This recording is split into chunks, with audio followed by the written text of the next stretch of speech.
yeah, this is Chris Hand Bezzi. it over. Yeah. I'll just Cool. hand it over to you, kind of. Hey, And then Chris, I it's have the Mel. survey link Hi, that I'm going Mel. to share. Hey. Hi, Melanie. I'm going to actually go get something to eat because I have the sessions, like I have no breaks today. So I got to eat before my session starts. So, but I will be listening Okay. to what's going on. It's a lot. I'm going to play with sharing screen. Says we have 60 people registered for this session. Oh my gosh. No pressure. Right?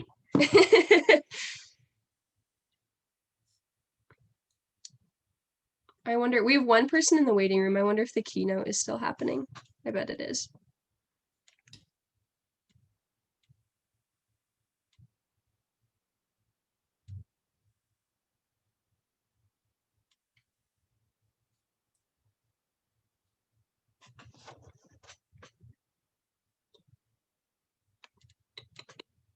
It's not letting me share my screen. Um, I don't know that I would like to record this screen. Does it need to do that?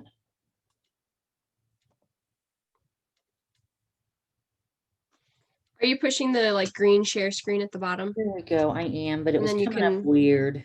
Let me try this. There, does that? Yeah, I see it. Mm-hmm. Okay, so now if I just click. Yeah, if you put on present. Yeah, that looks good. I can see it. Okay. All right, I think I might start letting people in. Okay.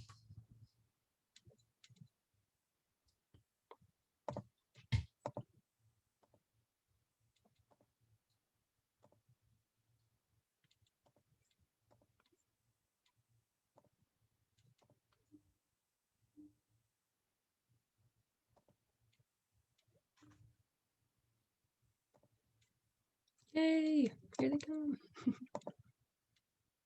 Hello.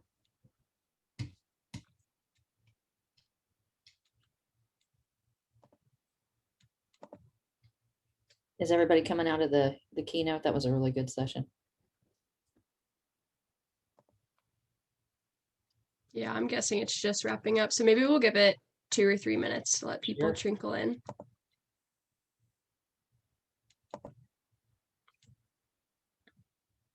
Wish I can't see the answers that I can find to these polls.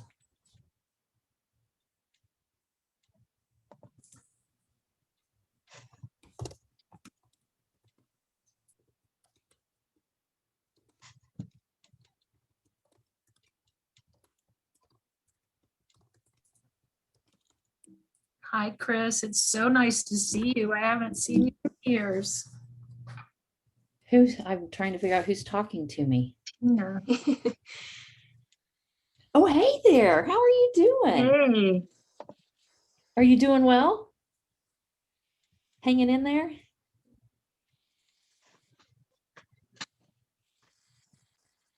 There you go. Everything good, Tina, at Schoolville? Yeah. Everything's good. Excellent. Yeah. Well, thanks for coming. I hope you get some information. I was hoping to be able to see the answer to the polls I put so I could kind of, not talk so much about some things and talk more about other things, but I am really into this. I actually put in my introduction, I don't know, I might have removed it, but at first I had in there that I am not a professional presenter. So bear with me. Yeah. It was showing me the answers to the poll as we went. Was it? Yeah. So I wonder if down at the bottom, you should have a tab that says polls. I do. See if you can find the results there. Okay.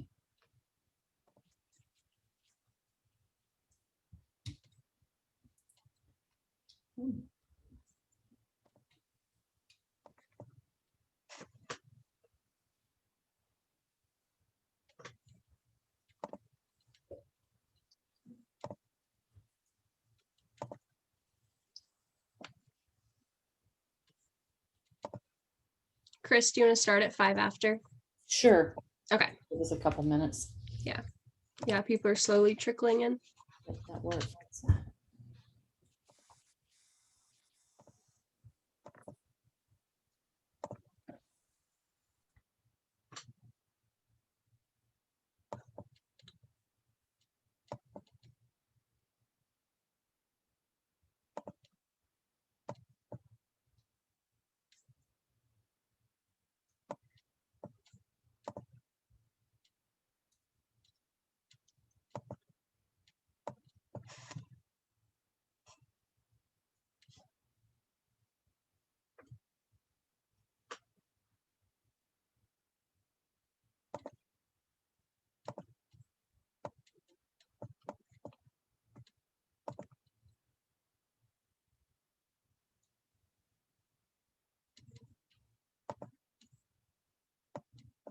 1 more minute. I hope everyone's doing well. It feels weird, all this silence.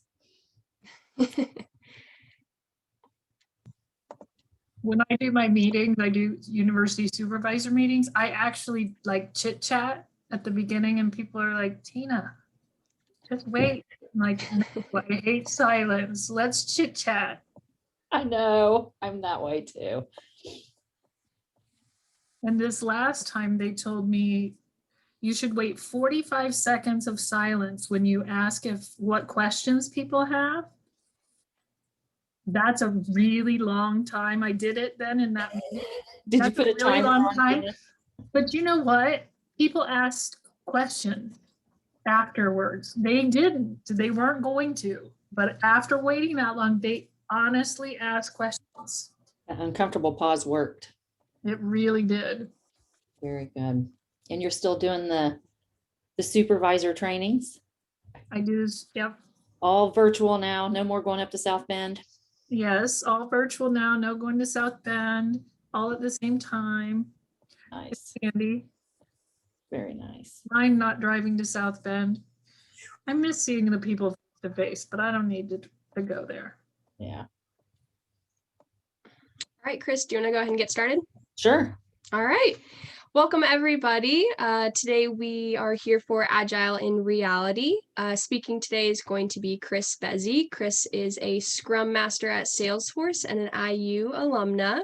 So Chris, if you want to go ahead and take it away, we're so happy to have you all here. Thank you very much. Appreciate the intro, Cora, and appreciate all the help you have given to me. I appreciate being here. I have a long history with IU, IU WIT, CE WIT. So when I was asked to do something, I just jumped right on it and was very excited. A little bit of as I move my screen forward, or try to.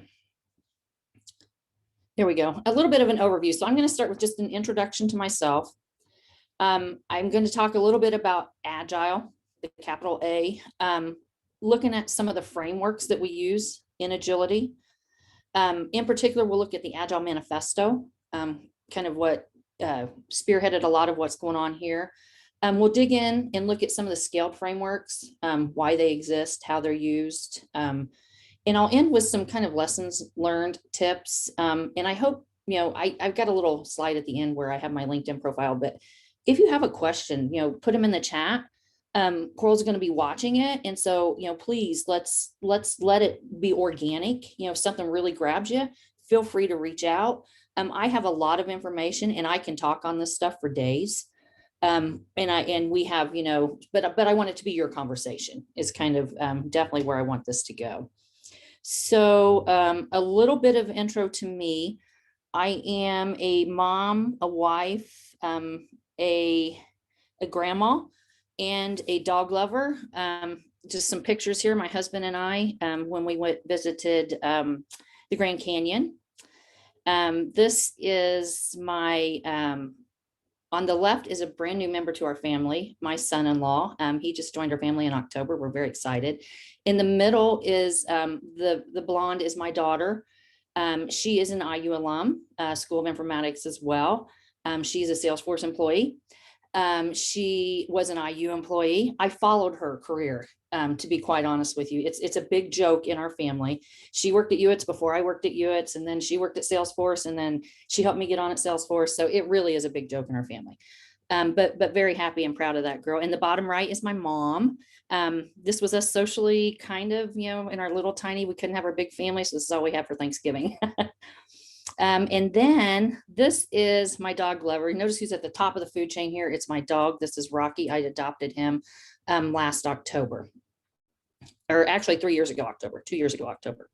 Education, Indiana University. I have a BS from the School of Informatics and an MIS from the School of Informatics and Computing. It started out as the School of Library Science, Information and Library Science, but all those merges, and notice the different names, and now you folks are Luddy, right? I think the name of the actual school is anymore.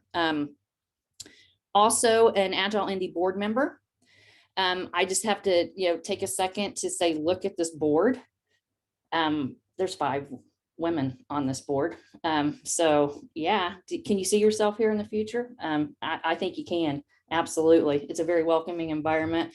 Shout out to Megan, another IU employee, and one of the founders of IU Wit there at IU. So big shout out to her. I enjoy working with her in that. I am currently employed at Salesforce, but I did work 17 years at IU, and I've worked at 3 other software companies along with the Salesforce work. So that's me in a nutshell.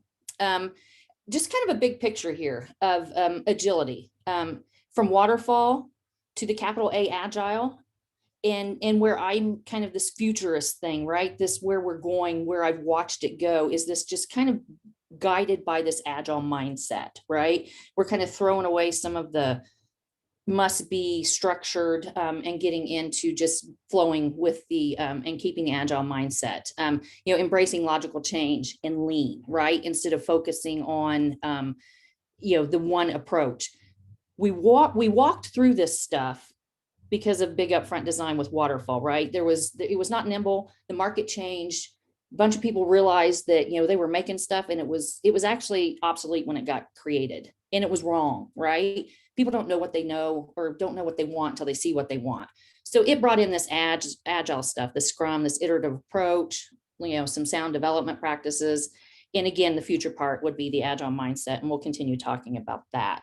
I do want to point out that from a study done by a company, they started, I forget how many years ago, but in 2008, Agile adoptive was 83%. And I've actually participated in this survey before, haven't in a while, but the latest one, the 2016, I think 2018 might've been the last one.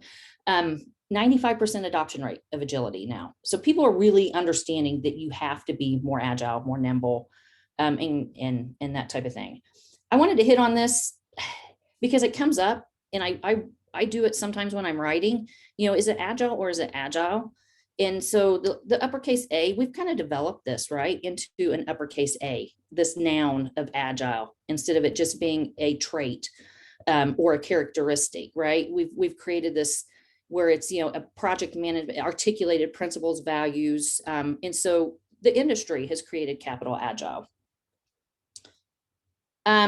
So now I will talk about some of the frameworks at the team level and get my notes so I make sure that I talk about the right things. And I'm going to start with, and these are not all of them, mind you, but these are some of the more popular ones. These are some that I've actually worked with a little bit.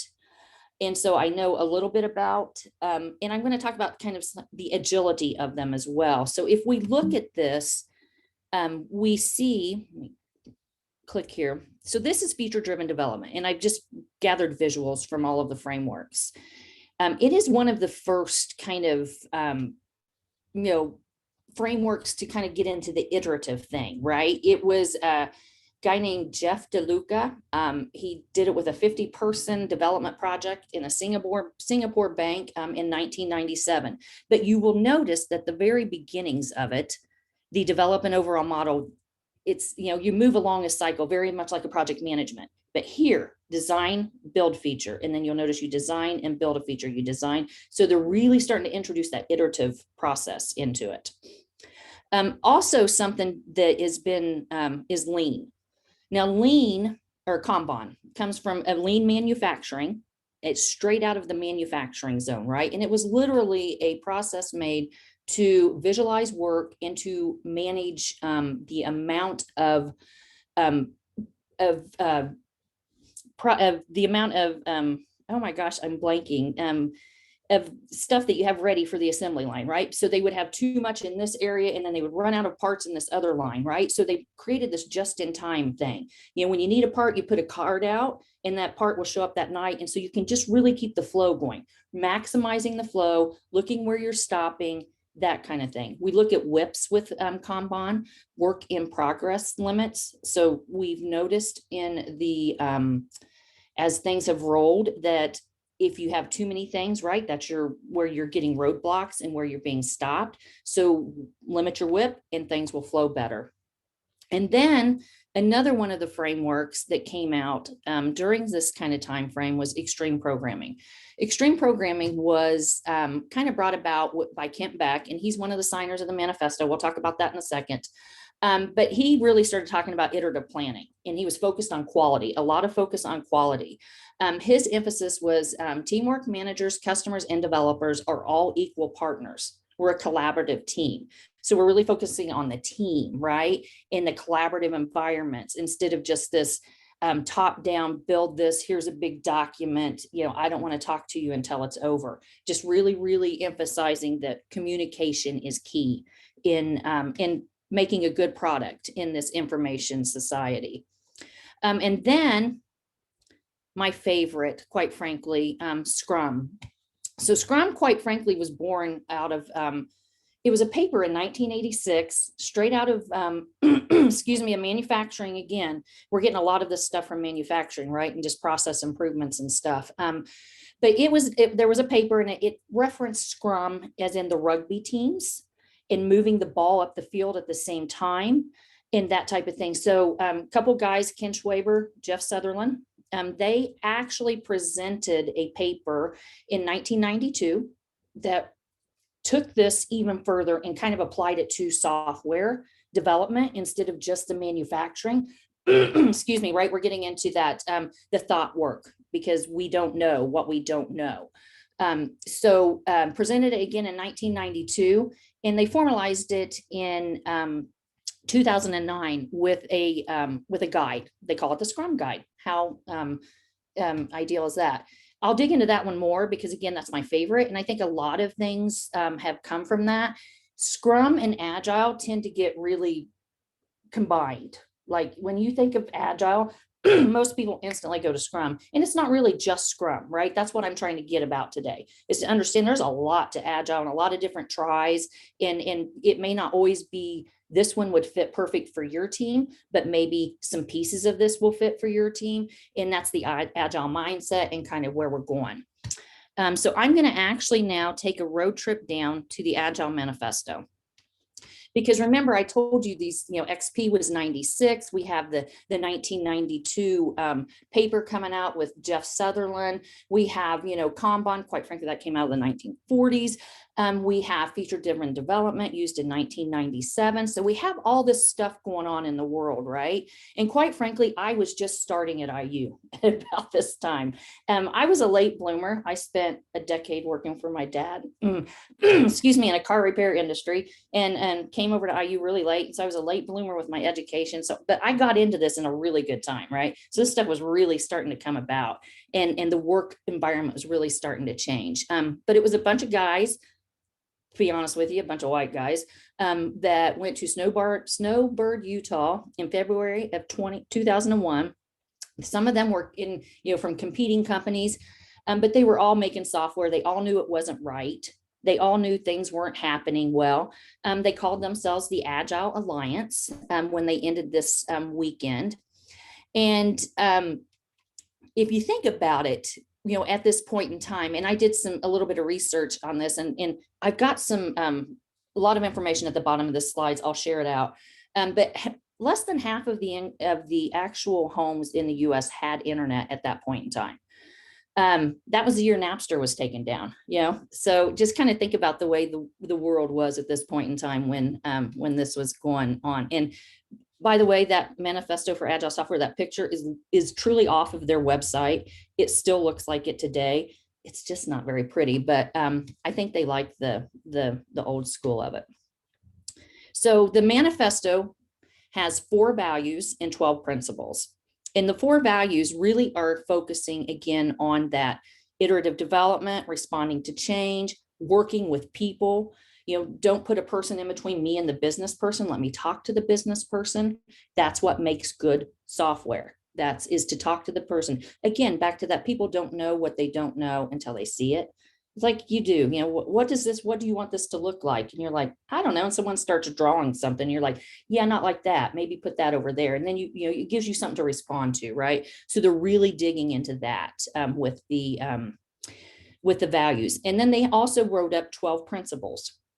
And you will notice that these principles are like talking about, keeping it simple, right? Have you heard the KISS, keep it simple, stupid thing that has kind of come out of this? Just do what you have to do and nothing more kind of attitude, face to face, a lot of face to face, measure progress with, working software. That was a big one, not how many hours did you work or button the seat kind of thing. So we're kind of moving into that, acknowledging that we're not assembly line workers, that we are information age workers, and you can't just put me in a seat from 11 to 7, 3 to 11, the shift times, right?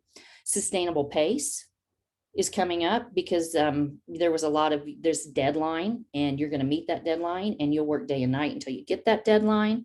But also recognizing, some technical excellence while they're going about it. And I'm looking at my paper. Yeah. Okay. So now from that manifesto, I'm going to dig into Scrum again, because I just love the Scrum. And I think most people, again, I go back to that. Most people think of agility and Scrum. The Scrum, like I said, it was kind of designed by Ken Schwaber and Jeff Sutherland, although you can trace it back to that early paper, right? That wasn't Ken and Jeff, but they presented at a conference in 1995, made official in 2009. 2 organizations have come out of this. There's the Scrum Alliance and scrum.org. Both of organizations do certifications. Both organizations are very well respected. Both organizations come out with some really good trainings and really good information. I have certifications from both. Most of mine, quite frankly, are Scrum Alliance, because that was the one I knew about first, and the one that kind of came about first, right? So Scrum is based on 4 events, 3 responsibilities. We used to call them roles. The newest Scrum guide now calls them responsibilities, and really, really enforces the one team, one Scrum team. The reference is to the rugby. So just kind of a real quick, the sprint is an interval of time which the team agrees to achieve an amount of work. And it's a goal of the whole team. It is not one person saying this needs to get done. It is a kind of building again on that Kanban, the pull. When I'm ready, I'll pull something in instead of forcing it down and pushing the push system. We have the daily Scrum. It's a daily sync to make sure our plan, our sprint, is moving along as we expected, calling out anything. We do have a review. This review is with is supposed to be with stakeholders to review the increment of work at the end of the sprint. We should have something potentially shippable. People get really hung up on that potentially shippable. Like if I haven't released a brand new feature, my sprint is, not good. And that is not true. You don't necessarily have to be in development, but it has to be something that is of value. And that's what we kind of call it now, is a valuable increment anymore. And we and the stakeholders give their feedback, and they can kind of help guide the next sprint and the goals for the future. It's that constant, remember, feedback. Let me see, let me get your response. Is this what you wanted? Is this what you thought you were going to get? So we build the right thing at the right time, instead of building a bunch of stuff and then spewing it out and telling people they have to like it. The sprint retrospective is kind of it is the crisp of the whole framework, right? The inspect and adapt. It is, what did we do that wasn't so great? What can we do better? What should we change, kind of an attitude. So it is really the, again, the most important, but quite frankly, whenever you get in reality, it is one of the first things that gets dropped. It's an easy one to drop because you don't have to have it to move your product along, but you do need it to have that good team organization, that high performing, bettering ourselves all the time kind of thing. So again, in reality, it's the first thing dropped. And I'm living reality. I'm in a team right now where, I have Scrum teams that I'm working with, but we also have our own team of Scrum masters, and we run a sprint. We're trying to drink our own Kool-Aid a little bit. And we've dropped a retrospective or two, not going to lie. And I feel bad because it's easy to do, and I know it shouldn't be done. The 3 responsibilities. Scrum Master, it's kind of the leader of the team. We're the ones getting people in, herding the cats. I call it herding the cats a lot. I do a lot of cat herding. It's hard to get developers and engineers to think in 2-week increments and to think ahead and, that kind of stuff. We have a product owner, a very critical role, responsibility in the Scrum framework, bringing priority to the team at all times, making sure that roadmap's clear, making sure that the team understands what is next and what they need to work on and what is expected from the business out of it. And then we have developers, and this very generic, they figure out how to do it, right? And developers is a big bucket for anyone that's doing the work. BAs, developers, QA, however your team is structured, it purposely leaves it open because it does not want to get so splitting hairs to tell you the exact, you should do this and you should do that. There should be, there's accountability across the entire team, and the responsibilities do roll into these areas. So Scrum was, and some of these other, frameworks are working very well, right? At the team level, there's a suggestion of no more than like 10 or so people at the team level. And, but we have like enterprises, right? And we have multiple teams that are working together for one feature or one product. And we can't have them, and they bump heads, quite frankly. They'll like need each other. I need you to do this part so that I can do my part. And we started slowing down, right? Because we have to wait. And so what was born out of that is some of these scaled frameworks, right? So when you get into an enterprise level, you end up scaling and coordinating across multiple teams. Usually the teams are within your business unit, but may not always be, right? So your dependencies, the people we need to do something so we can get our work done, they might be in another business unit or something like that. But for the most part, we're usually in a general business unit. So of this was born what we call scaled frameworks. So we take that team thing and we put multiple teams, and then we usually put a governance. I'm not gonna lie, it's a governance that's straight across the top of it. So we kind of build levels, right? Some of these are frowned upon. Some people think this is not okay. In the agility world, reality, there's a lot of purism. There's a lot of pragmatism. There's, let's just do what's best for the team. And I'm going to tell you that it's really shifting that agile mindset is let's just do what's best for the team. Let's quit arguing over what's right or wrong and do what's right at the time. And it may be fine right now and what's best right now, but that may not be what's best in 6 months. So we'll go back to that retrospective and constant expecting and adapting. So this is going to work really weird because it's going to go to another page. But I really wanted just to kind of give I just stole these images straight off the internet. So this is SAFE. Scaled Agile Framework is what it's called. It was born in 2011 by a man named Dean Leffingwell. He's a published author, pretty well known about business and agility and that type of stuff. But if you really dig into it, don't freak out, because I introduced this at Dominion when I was there. when I first started showing it to people, they really did freak out. And so this is like a portfolio level, and they do have like a really smaller level. So you can start smaller and grow, large solution, full scale. But what I want to draw out here is that you're noticing like down in here, we've got some release on demands. Like we're calling out some XP and Scrum in here that we're running in team backlogs, right? We're talking about a program backlog. So we're getting that higher level, and even trying to go into a portfolio vision. So that would even be a level up at the very high level strategy vision. Pulling in again, continuous learning culture, they're really drawing that stuff out, roadmaps.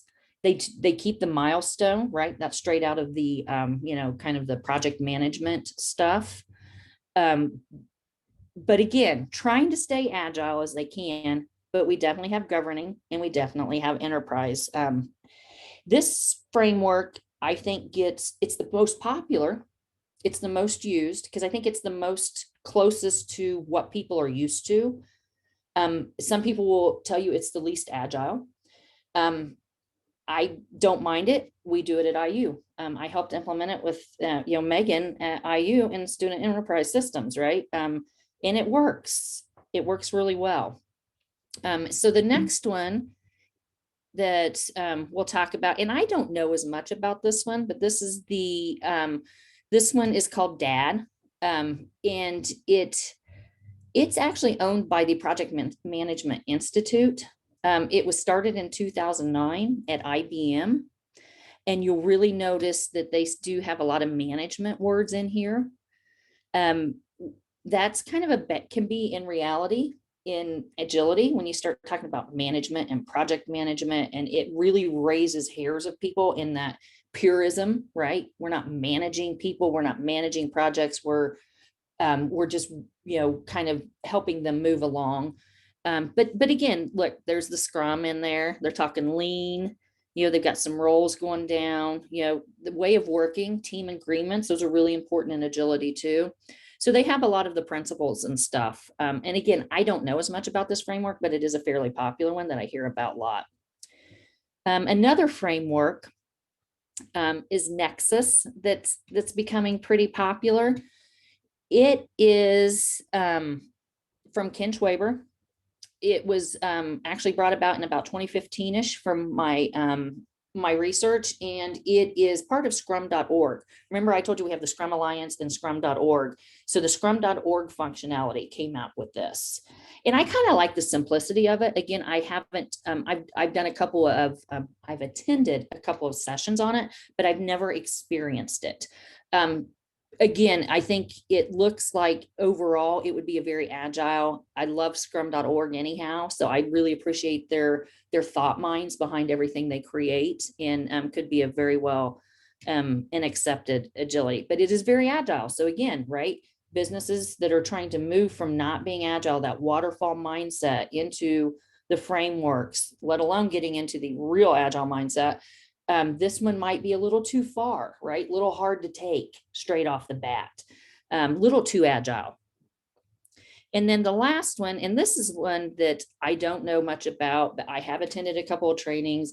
I mean, literally, I've heard people in some of the sessions I've attended that were about this, just calling out, less is best, in the way that they have designed this. But again, you're still, you got some management, you've got managers, but notice there's not as much management in here as what was in the PMI one, right? It's nowhere near as project manager heavy. A lot of, feature teams, communities, right? A lot of good architecture practices. Integrate your code as you go instead of waiting for, again, the lean, that's always there. Coaching, adoption, continuous improvement, just a very interesting framework. We still have sprints, we still have sprint reviews, we still have retrospectives, they're really calling all that good stuff out.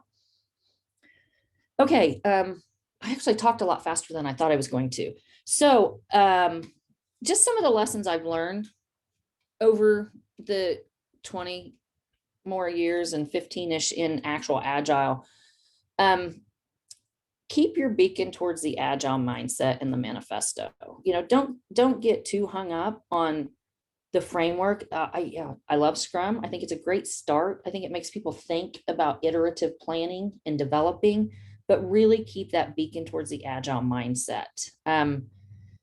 It's rarely textbook. I think a lot of people go into these trainings and they think about these careers and they think, oh my gosh, this is so fun and so cool.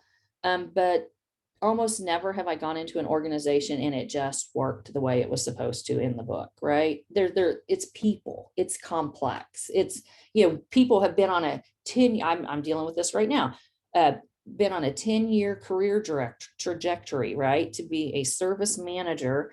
And now this agile stuff has come in, and do I want to be a product owner or do I want to manage a person? Right. So there's just a lot here to unpack. Be nice. The corporate environment is always going to equal enterprise level rules. And that's where the scaling comes in, right?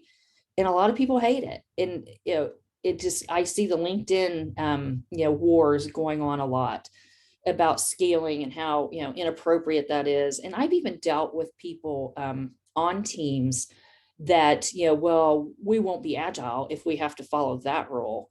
And like, agile doesn't mean anarchy, right? It doesn't mean you just get to do what you want to do when you want to do it, or, we'll just shift this and shift that. You still have to plan. You still have to, there will always be budgets. My next one, there will always be deadlines. Question the deadlines though. I will tell you, some deadlines are deadlines. You have to have tax papers out by a certain amount of time, right? When I worked in, with Mel in the business side, we had to have certain tax papers out at certain times, and that was a deadline. And that was the one thing that couldn't move. Everything else did. But question deadlines. Are they really a deadline, or are they just what you want to do when you want to do it? Does it really have to be done now? And what's more important? Talk to your constituents, right? Talk to your stakeholders. I like that some of the frameworks have different algorithms to bring things to the top. SAFe has a weighted shortest job first that gets used a lot, where a lot of people get to weigh in on, and there's different things that you can give weight to, and then things automatically come to the top. Of course, time. Is there a deadline? Literal deadline? That's your number one priority. People should be happy. That's something that, again, like the beacon towards the agile mindset in the manifesto, is people should be happy. Happy people make happy teams, make happy products, and they perform. Unhappy people will give you your 8, kind of, sort of, if they're not in the break room, drinking coffee or, something like that. But they're not, people should be happy. Continue to learn. It will change, as we've talked about. I mean, I've been a part of this journey or this path for years, and I know it's going to change. The Scrum guide has changed 5 times. We know things will change, and it will continue to change. One thing, this last thing, I was in a training, and it kind of goes back to it's rarely textbook. While this trainer was teaching this stuff, the number one thing he said was, no matter what I tell you here, when you go back to work, don't get fired, right? You're not going to come back with your book and go, this says you have to do it this way and no other way. And, put yourself on that sword. But there isn't, unless you want to, right? Yes, some people are, more in tuned to wanting to be on the very extreme agile side and the less project management side. People have different tolerances for it. I have met people that would, talk about some of the stuff I'm doing right now and probably tell me I'm not very agile. And I will tell you, I am in this environment that I am at Salesforce right now. I get the opportunity to work with an infrastructure team. So it is like the rack and stack server team,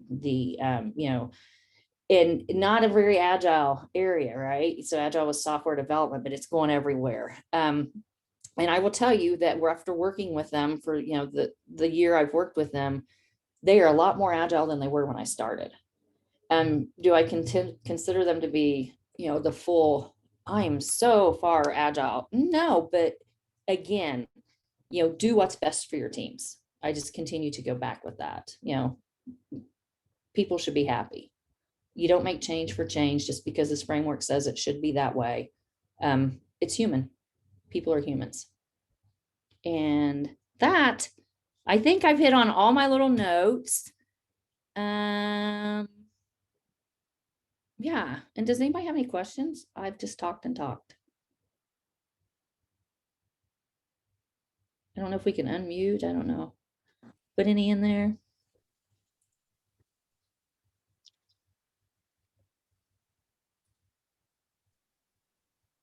We can unmute. I don't have any questions, but I just want you to hear a voice, and now wait 45 seconds and we'll see who has questions, because someone does.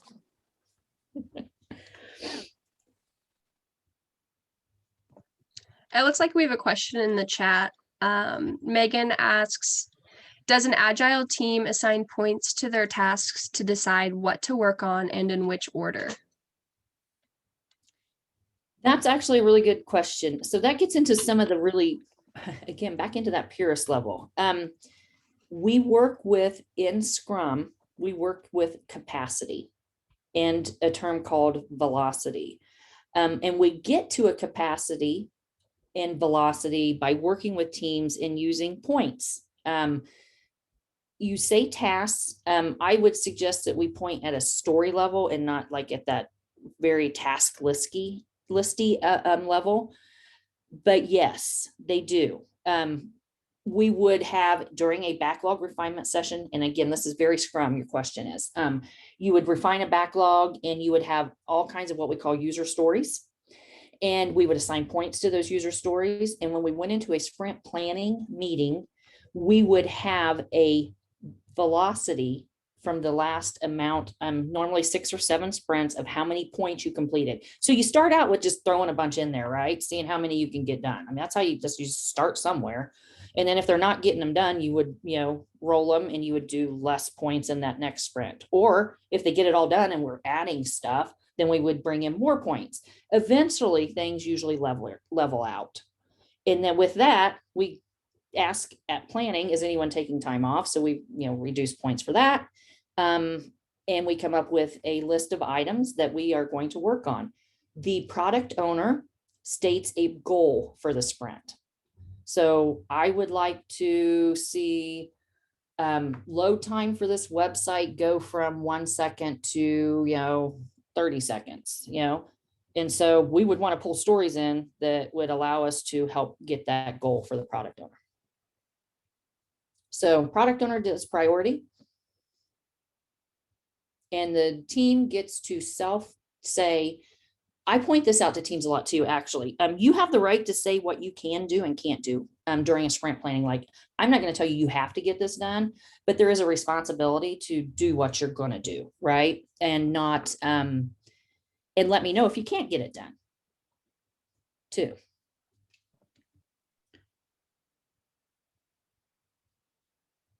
Yeah, sure. Anything else?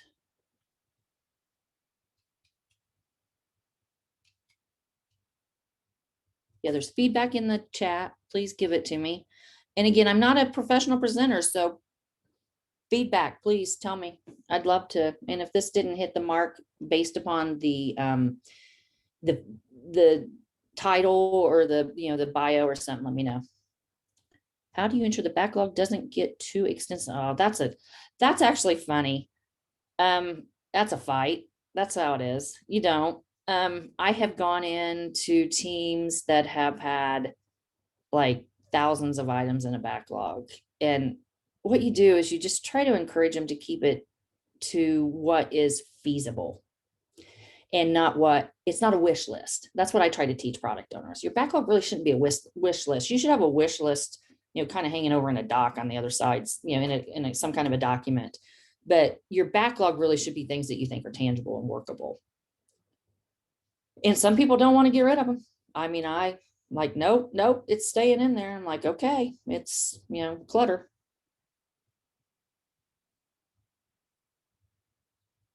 And a backlog should be ordered based upon feedback from your subject matter experts. I have had product owners that were like, it's my job to have priority, and I will be the priority, and didn't listen to their constituents, and so the product went in the wrong way. And when everyone was surprised when it was delivered, and the person was like, why did you make that?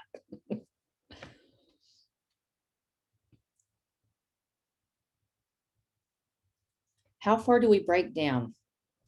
So Mike Cohn does a really good job of talking about user stories and breaking those down. He talks about, and there's other things. So we talk a lot about invest in breaking stories down. So